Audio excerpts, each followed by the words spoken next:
Hello friends, व आज आपण पाहणार आहोत नीट एक्झामसाठी प्रॉपर शेड्यूल कसं करायला पाहिजे त्याची माहिती पाहणार आहोत आपण. पहिला, trusted biology for the NEET students. बघा, भोसले बायोलॉजी इन्स्टिट्यूट एक विश्वसनीय ब्रँड आहे महाराष्ट्रामधला. या ठिकाणी आजपर्यंत हजारो विद्यार्थ्यांनी MBBS ला प्रवेश मिळवलेले. इथं याचे मी तुम्हाला फीचर्स काय आहेत ना हे थोडक्यामध्ये सांगणार आहे. पहिला, एक्सपर्ट टीचर. बघा, कुठलाही इन्स्टिट्यूट निवडत असताना त्या ठिकाणी असलेले टीचर्स आहेत हे एक्सपर्ट असणं आवश्यक आहे. टीचर एक्सपर्ट म्हणजे एक्झाम ओरिएंटेड टीचिंग असली पाहिजे, नंबर 1. कारण स्टुडंट हे आहेत हे नीटचे विद्यार्थी आहेत, हे कुठले PhD चे विद्यार्थी नाही येत किंवा आणखी कुठले MSc चे विद्यार्थी नाही येत. हे विद्यार्थी नीटचे, त्यामुळं परीक्षेचं तंत्र हा टीचरला माहित असलं पाहिजे. म्हणून टीचर हा ट्रेंड असला पाहिजे. सर्वात महत्वाचं एक्सपर्ट आणि दुसरं काय पाहिजे, ट्रेन टीचर. कारण टीचर जर ट्रेन असेल तरच विद्यार्थ्यांना त्याचा पुरेपूर फायदा आहे. कारण आज बघा, कॉम्पिटिशन एका मार्कावर किती विद्यार्थी असतात, 50. म्हणजे एक क्वेश्चन जर चुकला तर 250 विद्यार्थ्यांची वर किंवा खाली होती. चुकला तर खाली येणार, बरोबर आला तर 250 विद्यार्थ्यांच्या पुढे जाणार. एका प्रश्नावर 50 विद्यार्थी असतात, लक्षात घ्या. आणि एका मार्कावर आणि एका प्रश्नावरचे 250 विद्यार्थी, हा डिफरन्स मला सांगा टीचरच्या लक्षात आला पाहिजे पहिला. म्हणून टीचर हा वेल ट्रेन्ड असणं आवश्यक आहे. टीचर जर वेल ट्रेन्ड असेल तर विद्यार्थ्यांच्या पंखामध्ये निश्चित बळ देणार असेल. फाफट पासारा अननेसेसरी नाही शिकवला पाहिजे. त्यासाठी ॲक्युरेट गायडन्स आणि जेवढं NCERTला कॉन्सेप्ट आहे त्याच्या बियॉन्ड थोडं पुढे जाऊन जर घेतलं, 5%, 10%, याच्यापेक्षा जास्त पुढे नाही गेलं पाहिजे. कारण जेवढं आवश्यक आहे तेवढंच विद्यार्थ्यांना द्यायला पाहिजे. म्हणून अत्यंत महत्वाचा रोल आहे टीचरचा. टीचर हा डिरेक्शन देणार आहे, टीचर हा दिशा देणार आहे. आणि माझं असं मत आहे, direction is more important than speed. बघा, यावर्षीच्या परीक्षेमध्ये बरेचसे विद्यार्थ्यांचं खूप चांगलं नॉलेज होतं पण त्यांना योग्य दिशा नव्हती. म्हणून direction is more important than the speed. तुम्ही किती स्पीडने अभ्यास करता किंवा किती तुमच्याकडे टॅलेंट आहे यापेक्षा तुमची दिशा किती ॲक्युरेट आहे हे अत्यंत महत्वाचं आहे. बघा, मी पुन्हा सांगतोय की डिरेक्शन हा माझा कॉन्सेप्ट आहे. या 20 इयर्स मध्ये मी कॉम्पिटेटिव्ह एक्झाम मध्ये गाईड करतोय, अनेक विद्यार्थ्यांना कोच केले. तर सर्वात महत्वाचं असतं योग्य दिशा. बघा, UPSC असेल, MPSC असेल, नीट एक्झाम असेल, इथं सर्वात महत्वाचे असते डिरेक्शन. म्हणून आणि हे शिक्षक हा होका यंत्रासारखा आहे, दिशा दर्शवणार आहे. बघा, दिशा चुकली की संपलं, आपली नाव कुठं भरकटेल सांगता येत नाही. म्हणून अत्यंत प्रामाणिकपणे टीचरच्या ज्या क्वालिटी आहेत त्या टीचर्स मध्ये असल्या पाहिजे. बघा, आपण महाराष्ट्रामध्ये बऱ्याच ठिकाणी पाहतोय, मी अगदी छातीरोखपणे तुम्हाला सांगतो, बरेचसे टीचर्स हे ट्रेंड नाही आहेत. आणि ट्रेंड नसल्यामुळं एक्झॅक्टली त्या या स्टुडंटला, नीटच्या विद्यार्थ्यांना काय शिकवायचं बघा हेच कळत नाही त्यांना. एक चॅप्टरला मला सांगा, जर 100 लेक्चर लागत असतील तर टीचर ट्रेन नाहीये. 25 लेक्चरच्या पुढे एकही मी बघा जबाबदारीने सांगतो, 25 लेक्चरच्या पुढे बायोलॉजी मधला एकही चॅप्टर नाही जायला पाहिजे. मॅक्सिमम 25 लेक्चर मध्ये चॅप्टर संपायला पाहिजे.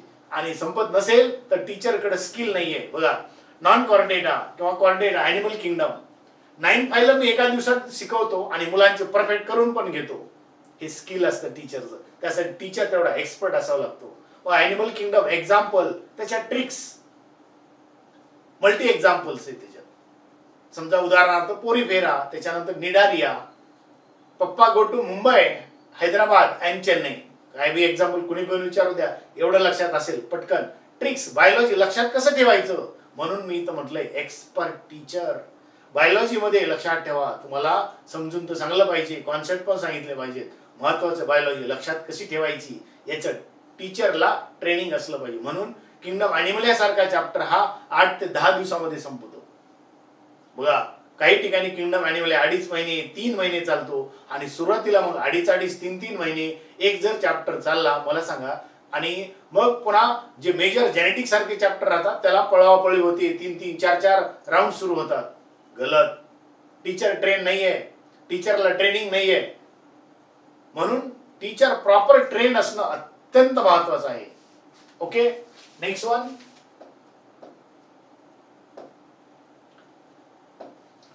Syllabus duration. टीचर ट्रेन असेल, प्रॉपर त्याला नॉलेज असेल आणि शिकवण्याची योग्य कला असेल. बघा, या परीक्षेमध्ये एक नॉलेज आणि दुसरं महत्वाचं शिकवण्याची कला योग्य पद्धतीने ते विद्यार्थ्यांपर्यंत पोहोचवणं आवश्यक आहे. राईट. त्यासाठी सिलेबसचा ड्युरेशन जो आहे, कालावधी आहे, हा योग्य वेळेत सिलेबस पूर्ण व्हायला पाहिजे. कारण रिपीट करत असताना किंवा 11वी आणि 12वीच्या विद्यार्थ्यांसाठी सर्वात महत्वाचं वेळेत सिलेबस कंप्लीट होणं. बघा आता 12वीची बॅच आहे, 12वीचे फक्त 3 चॅप्टर बाकी आहेत. ऑक्टोबर एंडला 12वीचं सिलेबस, म्हणजे एक कोविड असून सुद्धा, लॉकडाऊन असून सुद्धा आपला जो सिलेबस आहे हा ऑक्टोबर एंडला सिलेबस संपतोय. आणि महाराष्ट्रामध्ये तुमच्या माहितीसाठी सांगतो मी, हा डिसेंबर संपला तरी सिलेबस संपणार नाहीये. म्हणजे माझ्या विद्यार्थ्यांना 2 महिन्याचा प्रॅक्टिससाठी जास्त वेळ भेटतोय. ही काळजी टीचरने घेतली पाहिजे की माझे विद्यार्थी नसून ही माझी मुलं आहेत. आपला मुलं असल्यानंतर आपण जितकं प्रामाणिकपणे त्या मुलांशी असतो तेवढं आपल्या विद्यार्थ्यांशी प्रामाणिक टीचरने असलं पाहिजे. राईट. म्हणून सिलेबस वेळेत कंप्लीट करणं हे अत्यंत महत्त्वाची जबाबदारी. त्यामुळे आपल्या क्लासमध्ये प्रत्येक वर्षी एकही वर्ष आतापर्यंत कधीही सिलेबसला उशीर नाही झाला किंवा कुठला चॅप्टर शिकवायचा राहिला नाही. ऑल चॅप्टर्स विदिन अ ड्युरेशन, जो दिलेला कालावधी आहे त्या कालावधीमध्येच कंप्लीट केले. Complete NCERT. बघा बायोलॉजी मध्ये एनसीईआरटीला पकडून हा सिलेबस तुमचा चालू असला पाहिजे. उदाहरणार्थ बघा, in cockroach testes are present. कुठे असतात testes? 4th, 5th, 6th segment मध्ये. राईट. मग या टेस्टीची पोझिशन, ओरीची पोझिशन सुरुवातीला वेगळी दिली आणि समरी मध्ये वेगळी दिली. डिअर फ्रेंड्स नीट ऐका. समरी मध्ये दिली ना, हे समरी मधलं सुद्धा तुम्हाला माहित असलं पाहिजे आणि हे टीचरने शिकवलं पाहिजे. नीट ऐका. नंतर एक्सक्रीशन चॅप्टर मध्ये अल्ट्रा फिल्ट्रेशन प्रोसेस सिलेक्टिव्ह आहे का नॉन सिलेक्टिव्ह आहे? बऱ्याचशा बुक मध्ये सिलेक्टिव्ह दिले, एनसीईआरटी म्हटलंय नॉन सिलेक्टिव्ह, पण कुठे हे समरी मध्ये दिले. म्हणून टीचरचा तेवढा एक्सपिरियन्स पाहिजे की एनसीईआरटी तर घेतलीच पाहिजे, प्लस समरी सुद्धा घेतली पाहिजे आणि एनसीईआरटी दिलेले खाली क्वेश्चन्स आहेत ना ते क्वेश्चन सुद्धा. आणखी एक, एनसीईआरटी जे आहे ना मध्ये कुठेतरी असे क्वेश्चन विचारलेले असतात त्यांनी. एनसीईआरटी मध्ये कुठेतरी क्वेश्चन विचारलेत आणि डिअर फ्रेंड्स त्या क्वेश्चनवर प्रश्न आलेले परीक्षेमध्ये. बघा आता, long day short day plant, long day short day plant, day neutral plant, याचे एक्झाम्पल आहेत का एनसीईआरटी मध्ये? एनसीईआरटी मध्ये जिथं थेरी दिली आहे तिथं हे एक्झाम्पल नाही आहेत. पण डिअर फ्रेंड्स खाली जे क्वेश्चन विचारलेत ना तिथं त्यांनी एक्झाम्पल दिलेत, 8 एक्झाम्पल आणि एक क्लासिफाय द एक्झाम्पल म्हटले. Classify the example.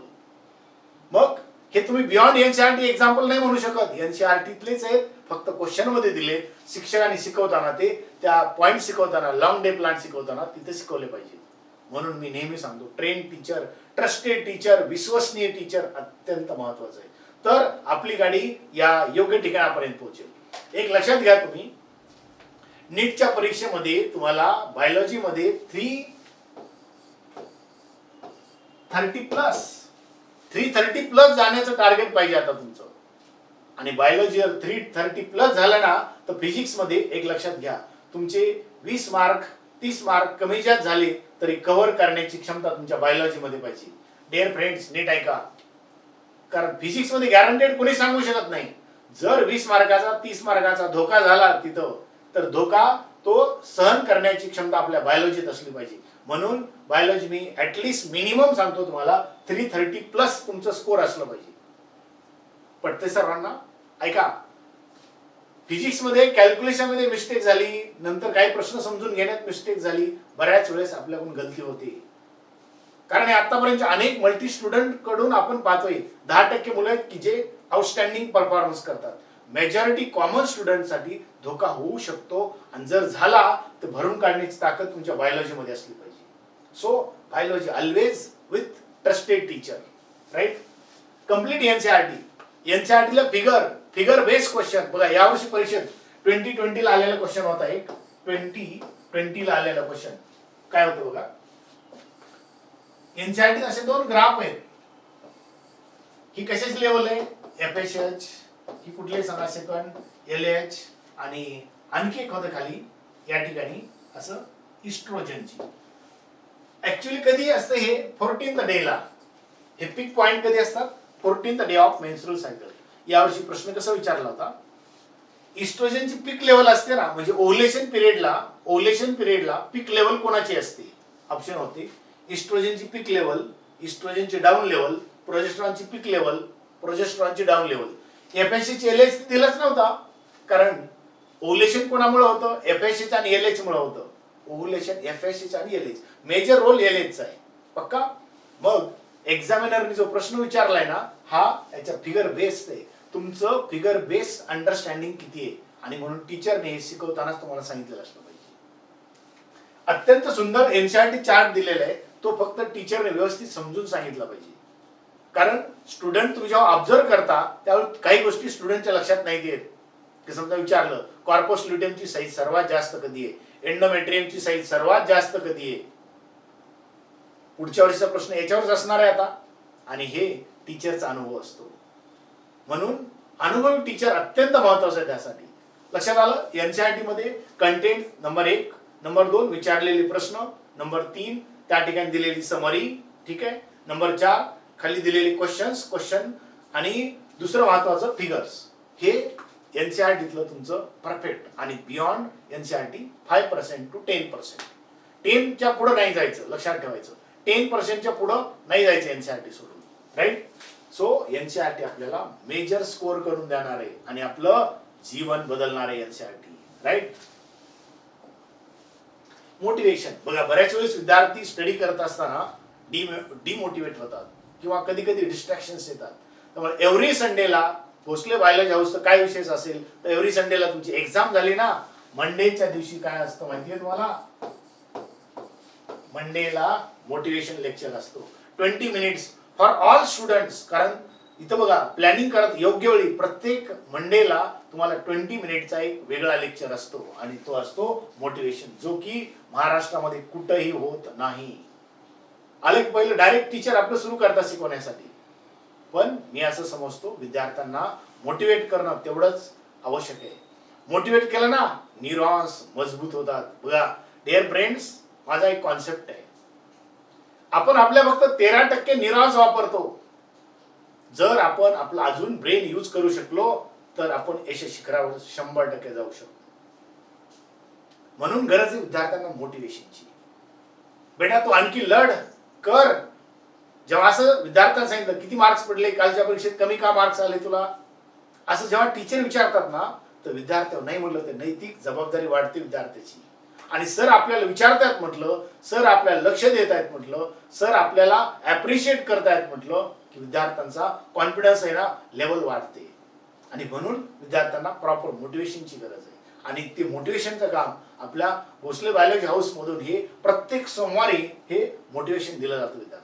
आणि याच्यामुळं बघा, एखाद्या सोमवारी जर मोटिवेशन नाही दिलं, विद्यार्थी म्हणतात सर आज मोटिवेशन लेक्चर नाही झाला, म्हणजे बायोलॉजी शिकवणं तरी माझी जबाबदारी आहेच, प्लस विद्यार्थ्यांना मोटिवेट करणं आणि त्यांचे मार्क्सचा ग्राफ जो आहे ना असा वाढत नेणं, ही सुद्धा टीचरची तेवढीच महत्वाची जबाबदारी. आणि ती मी स्वतःची माहिती नैतिक जबाबदारी म्हणून पार पडतो. खरं तर सिलेबस मध्ये एक असा काही सब्जेक्ट आता गव्हर्नमेंटनी नवीन येणाऱ्या पॉलिसीमध्ये मॉडिफाय करायला पाहिजे, की 1 तास आठवड्यातला असेल किंवा डेली जर अर्धा तास एखादा लेक्चर देता आला तर सिलेबस मध्येच ठेवला पाहिजे आता तो. कारण या मोटिवेशनमुळे काही विद्यार्थ्यांचं लाईफ चेंज झालेलं आहे. इव्हन बघा, परीक्षेच्या दिवशी तुम्हाला एक मी स्टोरी सांगतो. 11चा टाइम तुमचं नीट सुरू झालं, परीक्षेमध्ये जाण्याची वेळ सुरू झाली 11ला, राईट? 12 वाजता मला एका पालकाचा फोन आला, सर आमची मुलगी आहे ना, त्या मुलीला थोडंसं इलनेस आहे, रात्री जागरण जास्त झालेलं आहे आणि ती परीक्षेला जाऊ शकत नाही. मी म्हणलं मुलीकडे द्या फोन. मी तिला एक 5 मिनिट फक्त मोटिवेट केलं, त्यानंतर तिच्यामधले सर्व न्यूरो ट्रान्समीटर बदलले आणि त्या मुलीने 600 स्कोर करून दाखवला. 613 मार्क किंवा 610 मार्क तिचे येत आहेत. डिअर फ्रेंड्स, याला म्हणतात मोटिवेशनची ताकद. ऍक्च्युली सेंटरवर जायला 1 तास उशीर झालेला होता, पण मी जे मोटिवेट केलं परीक्षेला जाण्यासाठी, हे त्या विद्यार्थ्याचं लाईफ बदलणारं ठरलं. 2011च्या बॅचची एक विद्यार्थिनी होती. परीक्षा जवळ आल्यानंतर ऍक्च्युली ती डॉक्टरांच्या गोळ्या सुरू होत्या. तिचे पॅरेंट्स घेऊन आले त्या विद्यार्थिनीला आणि साधारणपणे माझ्या माहितीनुसार तो जानेवारीचा महिना होता. फेब्रुवारी बोर्ड एक्झाम आणि मे मध्ये सीईटीची एक्झाम होती. त्यावेळेस मी आता ड्रॉप आउट करणार, मी परीक्षा देणार नाही, का तर माझी तयारी नाही झालेली, हे असं त्या विद्यार्थ्याचं म्हणणं होतं. मी सांगितलं बेटा अभ्यास हा विद्यार्थ्याचा कधीच कंप्लीट होत नसतो, शेतकऱ्याची कामं ही कधीच कंप्लीट होत नसतात. तू थोडे थोडे प्रयत्न करत राहा. त्या विद्यार्थ्याने प्रयत्न केले आणि त्याच वर्षी त्या विद्यार्थ्याचा MBBS ला नंबर लागला. आणि तुमच्या माहितीसाठी सांगतो, आज व्हिडिओ बनवतोय, आजच सकाळी त्याच पालकाचा मला फोन आला होता. त्यांनी सांगितलं, सर माझ्या मुलीचा नंबर हा MD रेडिओलॉजीला लागलाय. डिअर फ्रेंड्स, किती आनंदाची गोष्ट आहे बघा. त्या पालकाने एकच वाक्य सांगितलं, सर माझ्या फॅमिलीसाठी तुम्ही देवच आहात. मी अतिशयोक्ती नाही सांगत, माझ्याकडे तो कॉल रेकॉर्डेड आहे माझ्याकडे. तो कोणाला पाहिजे असेल तर मी ऐकू शकतो त्यांना. म्हणजे टीचर काय काम करू शकतो किंवा मोटिवेशन काय काम करू शकतं, डिअर फ्रेंड्स, हे समजून घ्या. आणि असे मल्टी स्टुडंट्स. काही विद्यार्थी बोलताना बघा सर म्हणत नाहीत, रिस्पेक्टेड सर असं बोलतात. डिअर फ्रेंड्स, ही कला असते बोलण्याची. आणि विद्यार्थ्याप्रती असलेलं आणि शिक्षकाप्रती असलेला तेवढा आदर असतो. टीचर पण जेव्हा रिस्पेक्टफुली बोलतात ना स्टुडंटला, तर स्टुडंट पण तेवढाच रिस्पेक्टफुली. आणि याच्यामुळे एक असा बॉन्ड जर निर्माण झाला ना, याला म्हणायचं हार्ट कनेक्शन. म्हणून मी प्रत्येक स्टुडंटची हार्ट कनेक्टेड असतो. कारण मी असं समजतो, मला 2 हृदय आहेत, माझं एक आणि माझं विद्यार्थी हे माझं दुसरं हृदय आहे. कारण बघा, टीचरचा जॉबच असा एक आहे, हे नोबेल प्रोफेशन आहे. जेव्हा एखादी सायकल, एखादा कॉन्सेप्ट समजून सांगतो ना, विद्यार्थी टाळ्या वाजवतात त्यावेळेस. आणि विद्यार्थी जेव्हा त्यांना खूप खूप समजलेलं असतं, टाळ्या वाजवतात, तेव्हा जो आनंद मिळणारा असतो ना टीचरला, हा एक वेगळाच आनंद असतो. बघा, एक सिट्रिक ऍसिड सायकल आहे, क्रेब सायकल आहे, माहिती सर्वांना. याला 2 बोर्ड लागतात असे. पण जेव्हा आम्ही त्याला एका शॉर्ट ट्रिक्स मध्ये बनवतो, CC Sunil Sakhare, Phulchand Makhare out, cycle पण आउट. कोणी काही पण प्रश्न विचारू द्या, 100% त्याच्यावर. आणि यावर्षी प्रश्न आला होता त्याच्यावर, सबस्ट्रेट लेवल फॉस्फोरायलेशन किती होतात क्रेब सायकल मध्ये. एकच होतं, सक्सिनिल कोएन्झाइमचं रूपांतर सक्सिनिक ऍसिड मध्ये होतं. शॉर्टकट काय होता, CCIOK सुनील साखरे. सुनील म्हणजे सक्सिनिल कोएन्झाइम आणि साखरे म्हणजे succinic acid. Sunil Sakhare, Phulchand Makhare out, cycle पण आउट. काही पण अवघड कॉन्सेप्ट असू द्या ना, त्याला सिम्प्लिफाय करणं हे टीचरचं मेन काम आहे. कुठल्याही संकल्पना सिम्प्लिफाय करणं हे टीचरचं काम आहे. लक्षात घ्या, सोपं करून सांगणं. बायोटेक्नॉलॉजी असेल, कुठला जेनेटिक्स असेल, जेनेटिक्स तर माझा फेवर, माझा स्पेशल सब्जेक्ट MSc चा. हायली बघा, मेंडलचे चार्ट असतील, ते 9:3:3:1 हे रेशो कसे येतात, त्यासाठी वेगवेगळे मार्क बनवलेले असतात चार्ट मध्ये. आणि हे एकदा तुम्हाला कॉन्सेप्ट डोक्यात घुसले, ब्रेन पासून हृदयापर्यंत आले ना, मग कसलाही प्रश्न येऊ द्या, नो प्रॉब्लेम. म्हणून अंडरस्टँडिंग अत्यंत महत्वाची आहे. म्हणून त्यासाठी योग्य मोटिवेशन, योग्य दिशा अत्यंत महत्वाचं मी मानतो. Ideal study material. बघा, आपल्या इन्स्टिट्यूटचं जे स्टडी मटेरियल आहे ना, हा माझा 20 वर्षाचा अनुभव आहे. यावरून बनवलेलं स्टडी मटेरियल आहे. बघा, आता बायोलॉजीमध्ये सर्वात महत्वाचं काय आहे, तुमची NCERT आणि बियॉन्डचे पॉईंट मी सर्व एकत्र आता कोविडमध्ये या सर्व नोट्स मॉडिफाय केलेले आहेत. डिअर फ्रेंड्स, या कोविडमध्ये आता जो वेळ भेटला मला, यामध्ये मी सर्वच्या सर्व नोट्स मॉडिफाय केल्या आहेत, 11वी आणि 12वीच्या पण. आणि हे मॉडिफाईड मटेरियल तुम्हाला दिलेले आहे.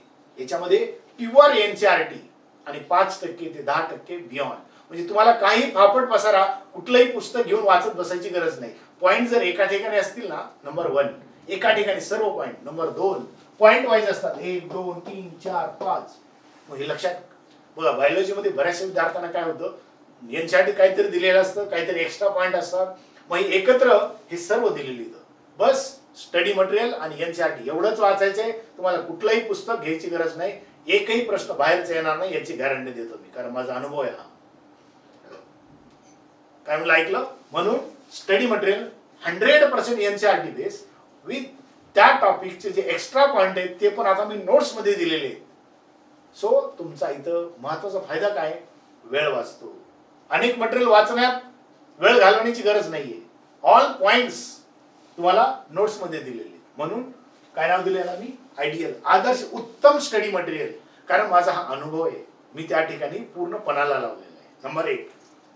2, MCQ, स्टँडर्ड MCQ, प्रत्येक पॉइंट वाईज. तुम्हाला महाराष्ट्रात अशी एकही नोट्स भेटणार नाही, एकही स्टडी मटेरियल भेटणार नाही की ज्याच्यामध्ये प्रत्येक पॉइंट वाईज तुम्हाला MCQ दिले. तुम्ही डेली आजचा जो पॉइंट झालाय, आजच्या पॉइंटवरचे MCQ आजच सोडवायचे.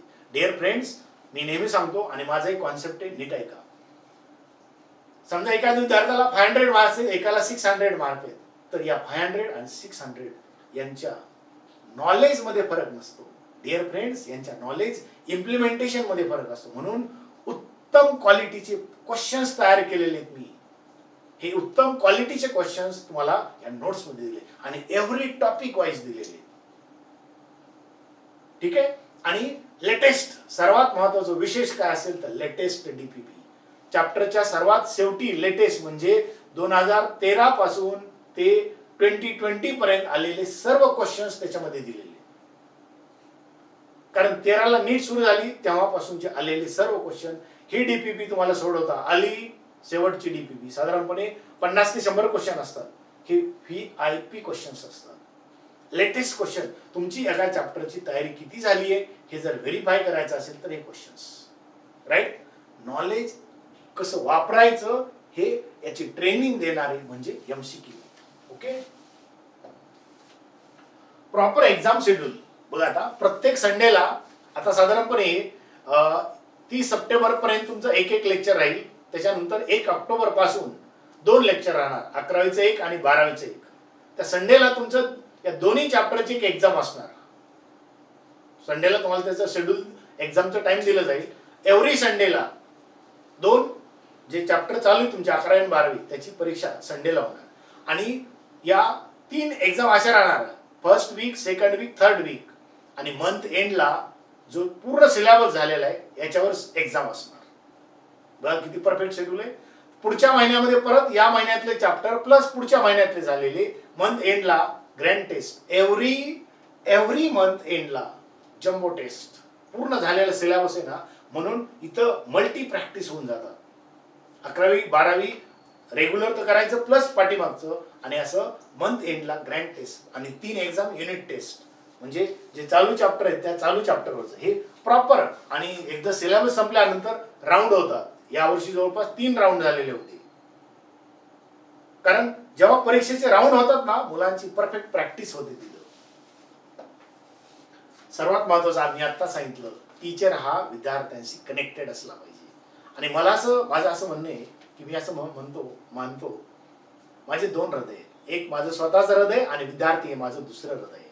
म्हणून टीचर हा कनेक्टेड असला पाहिजे. विद्यार्थी अभ्यासाला लागतात आणि टीचर इतकं आपल्याला प्रामाणिकपणे मनापासून सांगतात, आपल्या हृदयापासून सांगतात म्हणून तर मुलं सुद्धा टीचरशी कनेक्टेड होतात. आणि म्हणूनच जे मुलं परीक्षा ड्रॉपआउट करायचा विचार करत होते अशा विद्यार्थ्यांनी खूप चांगल्या प्रकारचं स्कोअर करून दाखवलेलं आहे. यावर्षी काही विद्यार्थ्यांमध्ये बघा काही विद्यार्थी म्हणजे कोविड-19चा परिणाम झालेला आहे.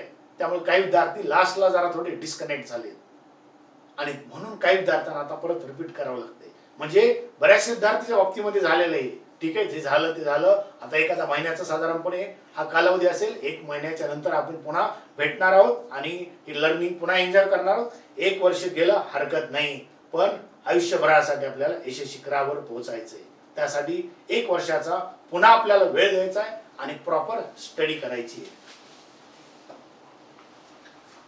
माझं वैयक्तिक हा नंबर आहे. तुम्हाला काही अडचणी असेल तर माझा हा नंबर, हा वरचा ऑफिसचा नंबर आहे. हा बॅचेस रिपीटरच्या ज्या बॅचेस आहेत या बॅचेस सुरू झालेल्या आहेत. तर लवकर जॉईन व्हा. इकडं तिकडं युट्यूबवर कुठेही टाइमपास करू नका, कारण तिथं दिशा नसते. लक्षात ठेवा. खूप प्रोफेशनल लोक आहेत ते. एका दिवसात 2 दिवसात आणि 8 तास 10 तास कंटिन्यू करणं. त्यासाठी एक ट्रस्टेड ब्रँड निवडा. खूप प्रामाणिक असणारा इन्स्टिट्यूट निवडा फिजिक्स केमिस्ट्रीसाठी सुद्धा. आणि लवकर इथं सर्वात महत्वाचं सूचना आहे का, माझं जे मत आहे ते वेळ व्हायला लावू नका. काही विद्यार्थी आज या बाउंड्रीवर असतील, नंबर लागेल की नाही. मला सांगा, हे चित्र क्लिअर व्हायला 1 महिना लागेल. अजून मला सांगा, जर 1 महिना लागणार असेल, 1 मंथच्या नंतर तुमची तयारी सुरू करत असाल तर तुम्ही मग असं म्हणाल नाही आता माझ्याने नाही होत. सो ज्यांना MBBS करायचंच आहे त्यांनी मला वाटतं अभ्यास सुरू करा डबल. सरांना तसं सांगा. आणि जर नंबर लागला MBBS ला तर तुमची भरलेली फीस GST कट करून बाकीची फीस तुम्हाला परत दिली जाईल. ज्यांचा नंबर MBBS किंवा BMS ला लागेल त्यांना त्यांचा GST कट करून बाकीची सर्व फीस त्यांना परत दिली जाईल. पण घाल बसू नका, माझं असं म्हणणं आहे. लक्षात घ्या, तुम्ही अभ्यासाला सुरुवात करा. कारण इथं बघा ना, एक महिना जर गेलात, एक महिन्यात तुमच्याकडे 5-6 चॅप्टर होतील. लक्षात आलं तुमच्या? कारण रोज 2 लेक्चर सुरू आहेत. ऑलरेडी आता एक चॅप्टर तुम्ही जॉईन होईपर्यंत एखादा चॅप्टर जॉईन होईपर्यंत एखादा चॅप्टर झालेला असेल. तर डिअर फ्रेंड्स, उशीर करू नका. सर्वात महत्वाची सूचना काय असेल तर उशीर करू नका. कारण हा 1 महिना लेट करण्यानंतर तुम्हाला ऍक्च्युअली मेरिट कळणार आहे तुमचं. ही प्रोसेस सर्व बघा. गव्हर्नमेंटच्या नियमानुसार आज 12 ऑक्टोबरला रिझल्ट लागणार आहे. मला सांगा बरं, 12 ऑक्टोबर पर्यंत कमीत कमी 2-2 चॅप्टर झालेले असतील. 11वीचे 2, 12वीचे 2, 4 चॅप्टर. मग तुम्ही या मुलांबरोबर पुन्हा स्पर्धा कशी करणार? काही मुलांनी, तुमच्या माहितीसाठी सांगतो, 470 475 मार्क आहेत मुलांनी माझ्याकडे ऍडमिशन घेतलेले आता रिपीट करण्यासाठी. डिअर फ्रेंड्स, नीट ऐका इथं जरा. 470 475 सुद्धा नंबर लागेल का नाही गॅरंटी नाही त्यांना. मी स्पष्ट जी आता सूचना सांगितली ना, ही सूचना सांगितलेली त्यांना पण. तर तुम्ही पण घाल बसू नका. MBBS करायचे ना तर आता अभ्यासाला सुरुवात करा. लगेच जॉईन करा इन्स्टिट्यूट आणि आपला सफल राहा. प्रामाणिक प्रयत्न करा. हे परीक्षेचं तंत्र समजून घ्या आणि अशा पद्धतीने तुम्ही प्रयत्न करत राहिलात तर 200% रिझल्ट येणारच. यावर्षी काही विद्यार्थ्यांनी 500 मार्क्स असणार विद्यार्थ्यांनी रिपीट केलं होतं. काहींनी 490 असणार रिपीट केलं होतं. आज त्यांचा रिझल्ट 600+ आलाय. आणि माझ्याकडे 15 विद्यार्थी असे आहेत की 15 विद्यार्थ्यांना 600+ मार्क आहेत. मला वाटतं बदलतं बीड आहे. 600+ मार्क मिळवणं एवढी सोपी गोष्ट नाहीये. आणि बायोलॉजीमध्ये अनेक विद्यार्थ्यांनी 320+ क्रॉस करून त्यांच्या जीवनाचं इच्छित टार्गेट पर्यंत पोहोचण्याचा प्रयत्न केलेला आहे. तुम्ही पण असाच प्रयत्न करा आणि सफल व्हा. माझ्या खूप खूप शुभेच्छा आहेत तुम्हाला. धन्यवाद.